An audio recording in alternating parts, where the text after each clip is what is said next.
আসলে সুখ কাকে বলে? সুখটা কি জিনিস? ঢাকাবাসীকে সুখ বোঝানো দরকার। সুখটা কি জিনিস? সুখটা হচ্ছে ইন্টারনাল পিস। যখন আপনি বা আমি নিজেকেও বলছি, যখন আমরা আল্লাহকে পাবো, আল্লাহ পাকের ইবাদতের মধ্য দিয়ে, রাসূলের সুন্নতের মধ্য দিয়ে অল্পে তুষ্ট থাকতে পারবো, যা আছে এতে শুকরিয়া আদায় করবো, আপনার চেয়ে সুখী মানুষ দুনিয়াতে কেউ নাই দুনিয়া। কিন্তু বস্তুবাদিতা আপনাকে এই আকীদা বা আদর্শ থেকে সম্পূর্ণ ডিমোটিভেট করে দেবে। আপনাকে খালি চাই চাই আরো চাই। ওই যে দু হাতে চাপাও হাত পেতে নাও, বাকির খাতা শূন্য থাকে। আর আমাদের দর্শন, দু হাতে চাপাও হাত পেতে নাও না, বরং দুনিয়াতে যতটুকু পাও এতটুকুতে সন্তুষ্ট থাকো, বাকির খাতা শূন্য থাক না, বাকির খাতা পূর্ণ হোক।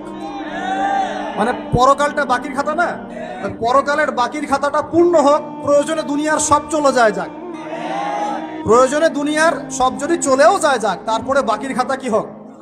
পূর্ণ হোক। এটাই আল্লাহ রাব্বুল আলামিন সূরা আ'লার মধ্যে বলছেন, বাল তুসিরুনাল হায়াতাদ দুনিয়া, তোমরা